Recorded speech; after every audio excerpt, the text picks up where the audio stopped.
আর তান্ত্রিক বাবাকে বলে, বাবা বাচ্চাটা এ কী করছে? ডাইনিটা যা বলছে বাচ্চাটা যে তাই করছে। ওকে কি আর বাঁচানো যাবে? কি যাবে না? আরে যাবে যাবে, দেখো এবার আমার কাণ্ড। এই বলে তান্ত্রিক বাবা মন্ত্র পড়তে শুরু করে দেয়। ওং টাড়াং ফাড়াং হাড়াং ছু, ওং হুচুং পুচুং লুচুং ছু, ছু মন্ত্র ছু। ওই ডাইনিটির বশ থেকে বাচ্চাটা বার হয়ে যা, হু হু হু। মন্ত্রটা বলা মাত্র বাচ্চাটা তার বশ থেকে বাহির হয়ে যায়। তখন সে বাঁচাও বাঁচাও করে তাদের দিকে পালিয়ে যায়। এটা দেখে ডাইনিটি রেগে যায় আর বলে, কে রে যে আমার সাথে পাঙ্গা নিচ্ছে? আমি তাকে কচুরি বানিয়ে খেয়ে ফেলবো। এটা শুনে তান্ত্রিক বাবা জোর করে বলে, আমি কে চিনতে পারছিস না? আমি তোর বাপ। দাঁড়া দেখাচ্ছি। কি দেখাবি রে?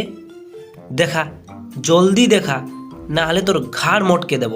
এই শুনে তান্ত্রিক বাবা আবার মন্ত্র পড়তে শুরু করে দেয়। ওং ক্রিং ক্রিং হিড়িং হিড়িং, ওং ক্রিং ক্রিং হিড়িং হিড়িং, ওং ক্রিং ক্রিং হিড়িং হিড়িং। ডাইনিটার গুষ্টির পিঠা খেতে দে। মন্ত্রটা বলা মাত্র ডাইনিটা চিলিয়ে ওঠে আর বলতে থাকে, এ কি মন্ত্র বললিস রে? আমার পিঠটা যে জ্বালা করছে অনেক, বাঁচা বাঁচা।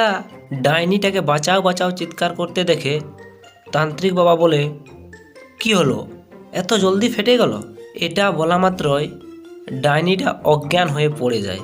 এটা দেখে গ্রামের লোক জিজ্ঞাসা করে তান্ত্রিক বাবাকে, বাবা এ কি হলো ডাইনিটার? তখন তান্ত্রিক বাবা তাদেরকে বলে, আমি তো কিছুই করি না, আমি জানি না এ কি হলো ডাইনিটার। গ্রামের লোক বলে, আপনি এই তো মন্ত্র বললেন, তারপরেই ডাইনিটা অজ্ঞান হয়ে পড়ে গেল। তান্ত্রিক বাবা বলে, আরে ওটা তো সাধারণ মন্ত্র, ওটাতে ডাইনির কিছু হয় না। তখন গ্রামের লোক বলে, আচ্ছা বাবা, তাহলে কি এটা ডাইনিটার চাল বটে?